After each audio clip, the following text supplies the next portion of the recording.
pain has become a generally discussed topic amongst ladies of, this century, amongst women or girls or teenagers. And then there is the question on why the extremity, why that concentration of pain during menstrual flow, and then we don't know really what is causing it, and we have been trying to find a solution to it for a very long time, and yet there is still no solution. A lot has taken painkillers, and at this very point they are even abusing it. So today in this studio we'll be looking at the extreme pain that girls go through during menstrual flow and solution to it. I have two special guests with me in the studio that are going to be helping us look at this very topic. We'll be discussing menstruation and menstrual hygiene, and I have two people, like I said. So let's introduce them. Hello, sir. How are you doing? I'm fine. It's good to have you here today. Thank you for inviting me. He's a doctor, all right? And it's really an honor having you in the studio with us, sir. Thank you. Please, can you introduce yourself formally? I am Lebene Egbofu. Okay. I'm a medical doctor, like you have said it. All right, sir. Emergency physician. Thank you very much, sir. You see, I told you I can't pronounce your surname. Yeah. That's why I actually asked you to do the introduction yourself. And then we have Miss Ngozi. Yes. Hi, Chidekeda. It's so good. You look beautiful, Mama. Thank you very much. It's good having you here. Thank you. Can you introduce yourself, please? Okay, my name is Miss Ngozi Ikechukwu. I'm an educationist, a lecturer, and a director of a school at Bagida. Thank you for having me. Thank you, Mama, for coming. All right, so I'm going to begin like this. I started by saying that this is a very it's become a problem. A lot of things are going on, except we tell you, you will not know. I'm telling you, right? So telling you, is that bad? So without wasting much time, I want to understand this pain, right? Why do people experience severe pain during menstrual flow? What happens? Yeah. Well, let's say that even if menstrual cycle is like physiological, there are some transformation going on in the body. So as the uterus is preparing to receive a baby each month, when the reproduction doesn't happen, so you have the internal lining of the uterus that will be coming out, which is coming out like the blood flow. So there are some kind of inflammation happening there, and some specific hormones like prostaglandins that will help the uterus contraction. So it is that contraction that can be sometimes severe for some people and cause the pain. Thank you very much. Ms. Ngozi, do you have any input on this? Okay, Yes, I'd love to say, the uterus is a muscle, and then when this contraction, like he said, which is caused by a chemical, the prostaglandins, happen, it seizes the oxygen around the uterus, that's the womb, and that's where the individual, the woman or the girl child, start feeling the pain, because those contractions are not flowing, the linings are not dropping, the bloods are not dropping the way they should, because the contraction is tightened and it's reducing the blood flow. That's when this menstrual cramps or dysmenorrhea extremity comes in. Okay, now having understood this, I want to know what happens outside the body during this painful time.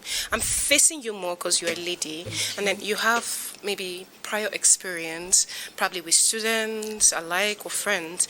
What do you think happens?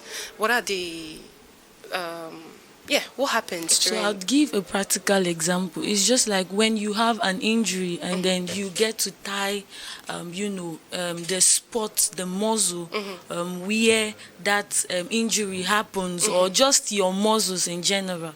You tying it and then the blood isn't flowing. Definitely when you want to loosen the muscle or something, loosen that spot, you start feeling the pain. So most of the times you see girl child having waist waist pain because the uterus is not well balanced. Okay. There's no oxygen flowing there, so the tightening is usually very strong. So you see some persons outwardly start having pains in their abdomen, vomiting. Some persons can have even severe headaches as the likes, depending on the individual's body reaction or the individual body system. But you have waist pains, vomiting, severe headaches, back pain. These are, what happened outwardly for you to know that, that's when we can define that there's a dysmenorrhea, there's cramps happening inside the body. All right. Thank you very much, Ma. Now, sir, she's given us the physical,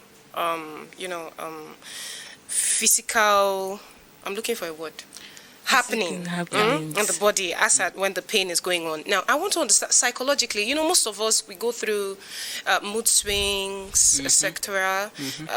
What brings about that? Yeah, I think pain is not really comfortable. Yes. And we have different ways to handle the pain.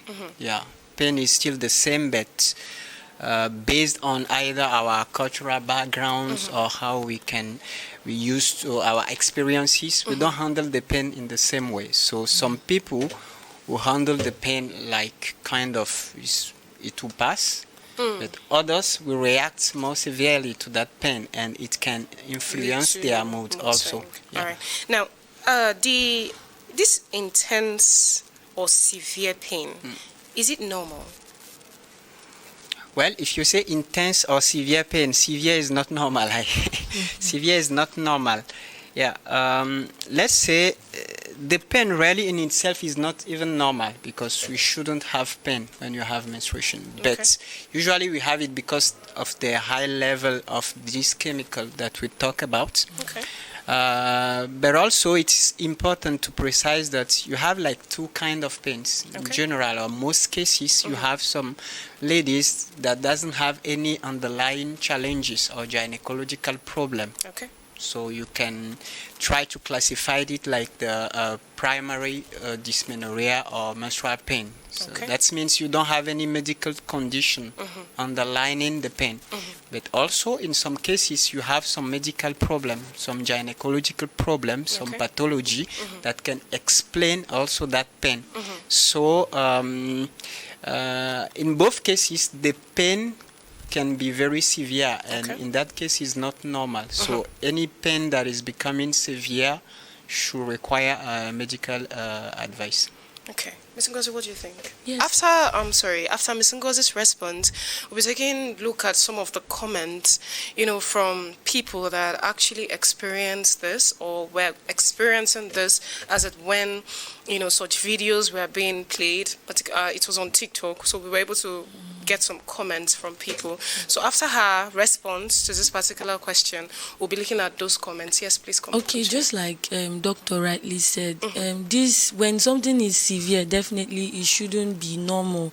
It should be abnormal, because no pain is supposed to be comforting. But like he said, we have the types of menstrual pain. These dysmenorrheas, we have the different types. Now the primary type, like he mentioned, which happens because of your hormones and the likes, which the secondary is because of most of the health challenges that most persons might be having, like fibroids, endometriosis, and infections. These can, double the pain. It can trigger the pain as the case may be. So this is why the pain can be severe or could be severe, because of the type of dysmenorrhea that we are talking about. Okay, thank you very much. Now let's take a look at some of the comments, please. Let's take a look at some of the comments, please. The first comment. Yeah, so you can see someone commented. He said, the pain I feel during my menstrual period is so intense that it makes me feel like I'm losing my mind sometimes. The pain gets so unbearable that I start thinking of harmful things, like hurting myself, jumping from a high place, or just wanting to disappear. It's not just physical pain, it's mental and emotional too. It's like I'm trapped in a body that that is fighting me from the outside. Do you understand? Let's see the second comment, please. Yeah, someone else is saying, tell me, guys, why does it affect every part of the body? My head feels dizzy, I'm sleepy, no appetite, diarrhea, bloating, back pain, but butt cramps, shaking, vomiting, like Ms. Ngozi just mentioned, bad mood, emotional self-loath, upper and lower tummy pain. Someone else went and said, as a teenager, I'm going through this with lots of mood swing, so it's painful and embarrassing just having to drink lots of water. Let's see another one. Who is in bed crying for the same issue today? It's worse when it comes along with diarrhea. The pain is measured to none. And then someone else said, maybe I'm the only one that my period comes with stooling and vomiting. It's just after my life. Now, painkillers ain't working anymore. Who is in bed crying, and so on and so forth. Now, I want to understand. That's the reason I'm asking about the extremity. So when do we know that the pain has gotten out of hand? You saw someone saying stuff about wanting to hurt herself. Should we say that is not normal at that point? Yeah. Feeling pain till the point that you want to hurt yourself is not normal. Like I've said, we manage pain differently. If you enter a labor room, women that are in labor, they handle the pain differently. But even pain is like a kind of subjective symptom, because you don't have like an objective measurement of pain in clinical medicine. Like I can take a temperature and tell you that you have like 39 degrees Celsius. I don't have any material to measure exactly your pain. I can only rely on what you are saying to me. Right. And also I can see some signs on you saying that this one is feeling a very huge pain. So if you are in the case that you used to have some pain in your menstrual period and the pain just increase and is no more comfortable for you, I think that should be making you ask some question to seek medical advices. If you have also a lot of other symptoms that bring discomfort, it can be helpful to seek for advice. I see lots, Mama, I'm going to come to that question, so just hold on. I see lots of girls go as far as abusing, it gets to a point where you've taken painkiller, right, drugs, taking analgesics just to subdue the pains and whatnot, and at the end of the day, you discover that it's no longer working. Someone was saying stuff like the painkiller no longer works. So does it get to a point where you've taken it so much that your body becomes used to it, that it no longer works, then you have to triple, that's taking overdose? It's possible. It's possible. That depends on also what you are using, like a painkiller. So, like we always said, it's very important to seek some medical advices if you are using some painkillers that are no more working, or if the pain is coming very heavier than usually, you should go seek at least a medical advice. Of course, somebody can be using a kind of drug that is working before, and at a point is no more working. She has to double because her body has become used to it, or maybe there is a medical condition behind the pain. She doesn't know. So it's not only just trying to relieve the pain, but also try to heal the medical condition. So that is important to seek medical advice for either some analysis to check on if you are in a case of primary dysmenorrhea or a secondary dysmenorrhea. Now, you're speaking from a place of people that have the means to go to the hospital. Yeah. So let's bring it down. Let's come home. A lot of us girls don't have that means to actually survive, let alone going to the hospitals in terms of severe pains and whatnot. Now, considering that, it may be Sanfra painkiller that you get on the roadside, or maybe second paracetamol that you get on the roadside that you rely on. Now, are there other remedies to subdue this pain? What would you see as a doctor is the actual remedy or solution to this extreme pain or severe pain in menstrual cramp or period or whatnot? Well, that's a very delicate question. I would like to say, even if we want it or not, health has a cost. Okay. You can't go over it. Okay. Using, like you say, 100 francs, 200 painkiller is not helpful, especially if it doesn't help the person to come out of it. I don't think it's like a kind of very expensive to see at least a general practitioner, at least for the consultation, or a gynecologist. So yes, if the person is used to that kind of pain, it is normal for her, and she is using some particular drug that she used to, and it is helpful, okay, she can stay there. But if now she is using other drugs and the pain is coming severe, more and more, maybe it's a gynecological problem, or she needs other kind of drug. So here on a TV show, it will be very difficult for me to be throwing some drugs like that. You can use that. No, that would not be the appropriate advice. Trying to find at least the money for a consultation, it can be the starting point of a proper care for that person.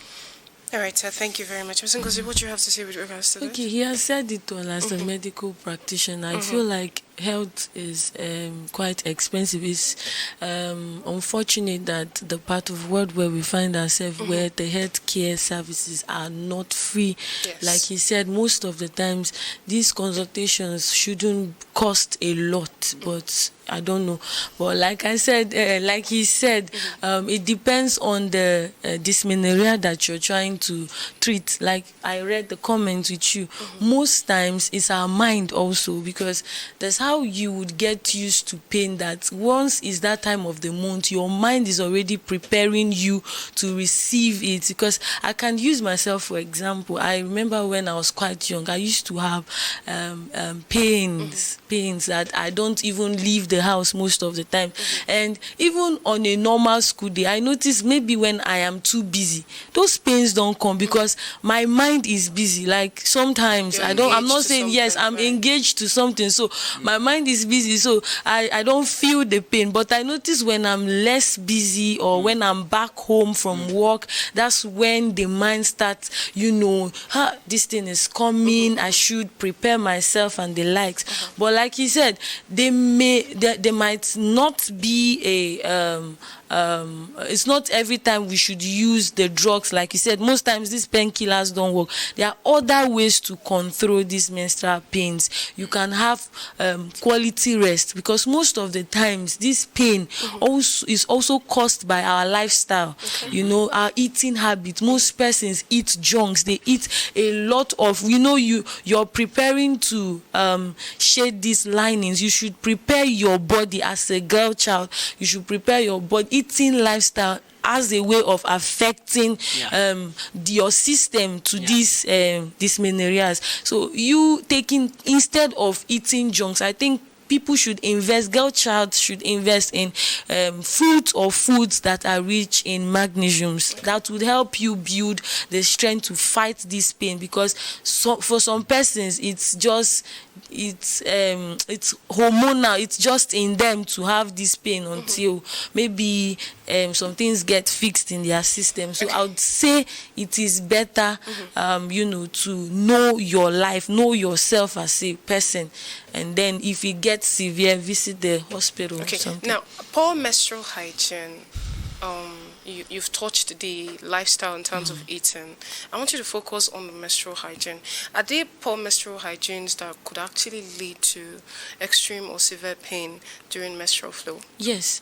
Like we mentioned, the two types of dysmenorrhea, the secondary dysmenorrhea, which we mentioned that infection can be found there. Now, if you don't have a good menstrual hygiene and you get infected, trust me to say that your pain would be intense. When you say good menstrual hygiene, break it down for me. Changing your pads. As a girl child, you cannot wear one pad for like 24 hours and not expect to get infected. Okay, knowing that during your menstruation, you should prioritize taking your bath, changing your panties, sorry to say, changing your pads especially, because some persons can feel too lazy to change those pads. Now, when you get infected, those infection is what in turn now can, increase the pain, because once you have infection in your body, it is said, it has been proven, research has proven that you would definitely have this dysmenorrhea. So what you're saying is when you grow and then it becomes intense, it's accumulative. It's something that's accumulated over the years due to poor menstrual hygiene. Thank you very much. So do you agree with what she said? I agree in some points. Like it was important for her to precise that it's not like directly, because you have seen some causes either in the primary dysmenorrhea or the secondary, but at least, like she has said, we know that infections or inflammatory pelvic diseases can be part of those secondary causes for dysmenorrhea. So it's not like the poor hygiene will come directly to highlight the pain, but if it's caused infections, it can bring pain.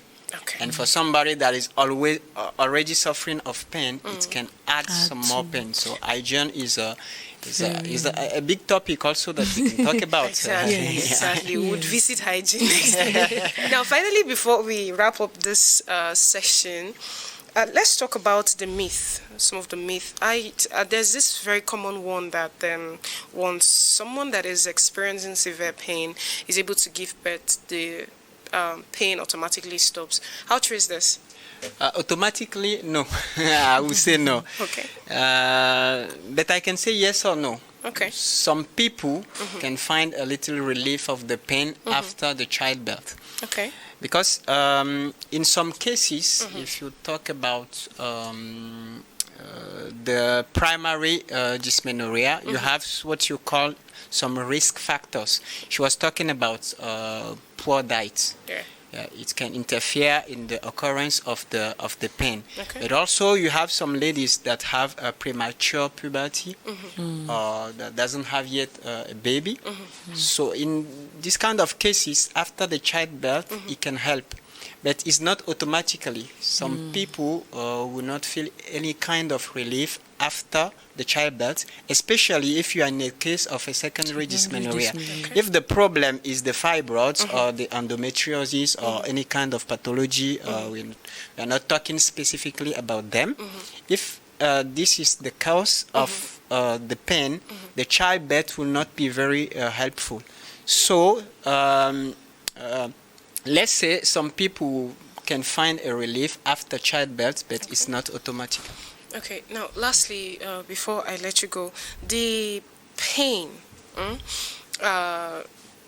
hygiene, and then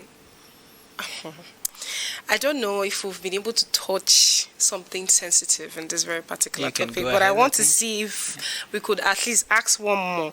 Now, people say, now we are talking about childbirth and the fact that it may not really help. How about chewing bitter cola? People say if you chew extreme bitter cola, that's for those that take sugar. If you chew extreme bitter cola, it could help subdue the pain. Is it true? Yeah, they can add many other things also you can chew. Well, if you have some clinical proofs of treatments, we can talk about it. But it's not only in the case of menstrual pain. In different kind of cases of diseases, some people will tell you that my grandmother told me if I use this, it will work. So I will not come and criticize any grandmother methods or any let's say common method that we know of ourselves. But then can you, as I go into a gynecologist, just give me one or two other remedies, home remedies that could help subdue the pain? talking about women pain, like menstrual pain, Yes. I think women are commonly use like warm baths to relieve the Yes, pain. one therapy. Some of them can do some kind of little exercise to walk a little bit, help them to try to be less stressed and try to relieve the pain. Yeah, these are some things that are clinically proven. Yeah.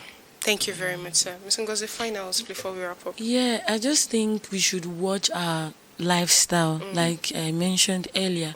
And I think heat therapy also works for me. Heat bottles and exercising. You should give yourself the requisite exercise and rest that your body, when you notice this sign, please do not forget to visit a medical practitioner. Thank you. God bless you, ma'am. Thank you so much. Both of you have been so helpful, and I believe that we've been able to shed more light on this very particular topic. Ms. Ngozi, it's been an honor having you, ma'am. And Dr. Edwin, thank you so much, sir, for coming. God bless you. Thank you so much. Until we come your way next week, stay blessed, stay safe. I still your girl EJ. Do not forget to like, subscribe, and keep sharing. Special shout out to our amazing producer, Mr. Jerry Etonam, and of course the director, Monsieur Richard Yengao. Bye-bye.